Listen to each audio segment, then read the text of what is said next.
결국은 혈당 조절이 우리의 다이어트에 도움이 됩니다. 그렇기 때문에 혈당 다이어트를 저는 정말 중요하게 생각하거든요. 그래서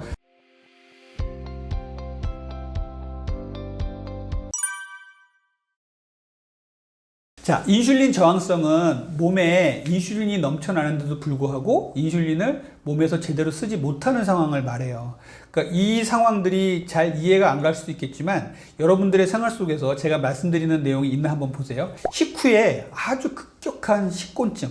이 식곤증이 누구나 올 수는 있어요. 그런데 너무나 심해서 한잠 자지 않으면 해결되지 않는 식곤증. 정말 식곤증 때문에 일상 업무가 하기 힘든 식곤증 같은 경우는 이 인슐린 저항성이 와 있나 한번 생각을 해 보셔야 됩니다. 그리고 이제 두 번째는요, 공복 시에 아주 급격한 허기감이 와요. 그리고 이 급격한 허기감을 참지를 못해요, 사람들이. 그리고 이러한 급격한 허기감은 정말 갑작스럽게 찾아옵니다. 조금 전까지만 해도 괜찮았는데 갑자기 배가 고프다 생각했는데 너무너무 막 급해가지고 주변에 있는 거 아무거나 먹게 되는 이런 상황이 오게 됩니다. 이것도 인슐린 저항성이 갖고 있는 하나의 증상이라고 볼 수가 있어요. 세 번째는요, 뱃살만 계속 증가하는 거예요. 이 내장 지방이 자꾸 쌓이고 그래서 이 내장 지방 때문에 여러 가지 문제가 생기죠. 네 번째는요, 한 번 먹게 되면 폭식을 하게 되고 잦은 배고픔 같은 게 생깁니다. 그리고 제가 마지막으로 말씀드릴 거는요, 피부에도 문제가 생겨요. 인슐린 저항성이 생기면은요, 피부 트러블이 되게 많이 생겨요. 그래서 여드름도 생길 수 있고요. 여러분들 뭐 흔히 한두 개씩 있을 수 있는 쥐젖 있죠. 쥐젖도 인슐린 저항성이 생기면은 생깁니다. 여기저기 몸에 목 뒤나 겨드랑이, 허벅지 같은 데가 거뭇거뭇하게 변하는 게 있어요. 이런 것들도 인슐린 저항성으로 생길 수 있는 부분들이 있어요. 그래서 비만이신 분들을 피부를 잘 보면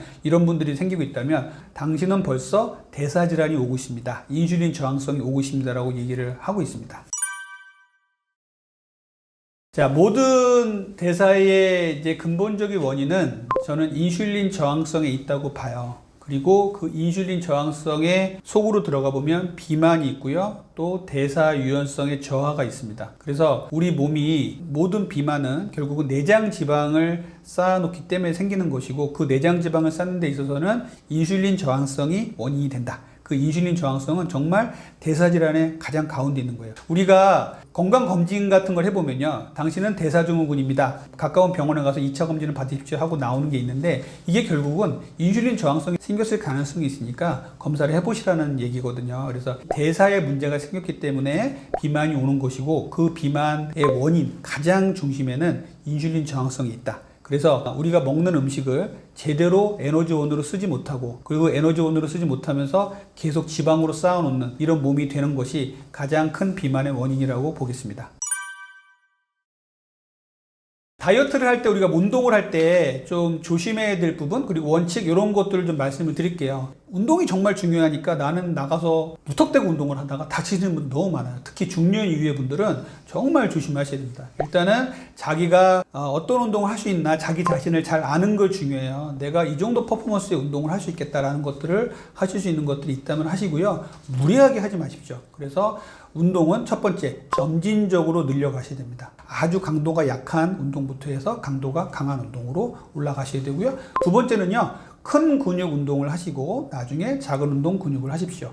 예를 들자면 스쿼트라든지 푸시업을 먼저 하시고요. 그 다음에 나머지 시간에 아령이라든지 이런 것들을 드시는 운동을 하시는 게 좋겠어요. 그리고 세 번째는요, 아주 다양성 있게 전신 운동을 하시라는 말씀을 드려요. 어떤 분들은 하체 운동만 하시는 분들이 있고, 어떤 분들은 상체 운동만 하시는 분들이 계신데, 그렇게 하시면 안 돼요. 특히 중노년 이후에는요, 아주 전신이 골고루 모든 근육이 잘 발달하는 게 좋습니다. 다양성 있게 전신 근육을 이용해서 할 수 있는 여러 가지 운동을 같이 곁들여서 하시면 좋겠습니다. 그리고 운동 후에는요, 충분히 휴식하셔야 돼요. 이렇게 충분한 휴식이 없으면요, 근성장의 시간을 놓칠 뿐더러 부상의 위험이 상당히 높습니다. 운동 전 스트레칭, 그리고 운동 후에는 마무리 운동 또는 스트레칭 이렇게 하시고, 운동과 운동 사이에는 또 충분히 휴식을 취하시고, 이렇게 충분한 휴식도 제가 중요하다고 꼭 말씀을 드리고 싶어요. 여러분들께 가장 권장하고 싶은 운동은요, 일단은 내가 어떤 운동도 해본 적이 없다 이런 분들이 계시다면 일단은 나가셔서 걷기 운동부터 먼저 시작을 하세요. 걷기는 이제 운동화만 있으면 어디서나 할 수 있잖아요. 뭐 크게 돈을 들이는 것도 아니고 장소가 필요한 것도 아니기 때문에 비만 안 오면 나가서 운동화 신고 걸으시면 됩니다. 그래서 식후에는요, 천천히 걸으시면 혈당 수준이 쭉 떨어지면서 좋은 운동이 될 수가 있어요. 그래서 한 30분에서 1시간 정도 걷는 운동이 됐다. 조금 더 빨리 걷는 운동을 할 수 있겠죠. 속보로 걷는 운동이 될 수 있겠고요. 또 하나는요, 최근에 반면에 중노년층에서 적극적으로 추천되는 운동이 있는데 슬로우 조깅이라고 해서 걷는 것도 아니고 뛰는 것도 아니고 조금 빨리 걷는 정도의 운동을 추천을 드려요. 이것은 일본에서부터 시작했는데 지금 상당히 많이 열풍이 불고 있습니다. 이것이 좋은 이유는요, 부상의 위험이 적고 누구나 할 수 있는 운동이에요. 그래서 그룹으로 이루어서 이제 운동하시는 분들이 점점 늘고 있어요. 그래서 슬로우 조깅도 좀 관심을 갖고 계셨으면 좋겠고요.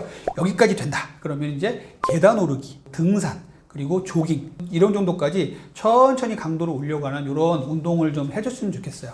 나이가 있다고, 그리고 중노년이라고 나는 운동 안 하고 집에서 식단으로만 다이어트 해야지 이런 분들이 계신데 이러시면 절대 안 됩니다. 우리가 대사의 유연성을 찾으려면 운동이 꼭 필요하기 때문에 이런 운동 같이 해주시는 게 좋겠습니다.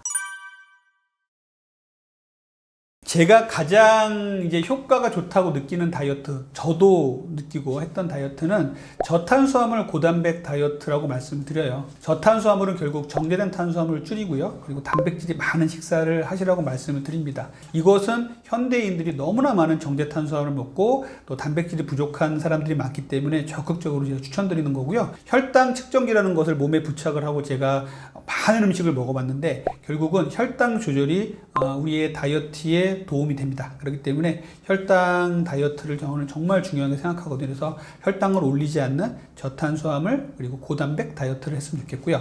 두 번째는요, 간헐적 단식이에요. 우리가 공복을 지킨다는 거는요, 인슐린 저항성을 없애고 그리고 대사의 유연성을 찾는 데 상당히 중요하거든요. 그래서 공복 시간을 딱 지켜주는 이 간헐적 단식 상당히 중요합니다. 간헐적 단식이 사람마다 하기가 힘드신 분들도 있고 좋으신 분도 계실 텐데 자기의 상황에 맞게 하셔야 돼요. 그래서 이렇게 하시면 상당히 좋겠고요. 세 번째는요, 수면입니다. 잠만 잘 자도 살이 빠진다라는 얘기들 많죠. 그래서 요즘 현대인들은 수면장애 너무 많이 겪고 계세요. 그리고 중노년층 될수록 불면증으로 고생하시는 분들 상당히 많은데 그 원인 중에 최근에 가장 많은 게 휴대폰이에요. 휴대폰 갖고 들어가서 침대에서 들어가서 껌껌하게 불을 해놓고서 휴대폰을 보면요, 우리의 뇌는 낮이라고 느껴요.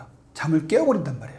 근데 그렇게 보다가 잠이 오면 자야지라고 생각하시는 분들이 너무나 많아졌어요. 그래서 휴대폰은요, 내가 잠자기 한두 시간 전부터는 멀리 하시고 은은한 불빛 밑에서 이제 책을 보다 주무신다 이렇게 생각하시면 좋겠고요. 마지막으로는 이제 식후 걷기, 식후 운동을 저는 제일 많이 추천드립니다.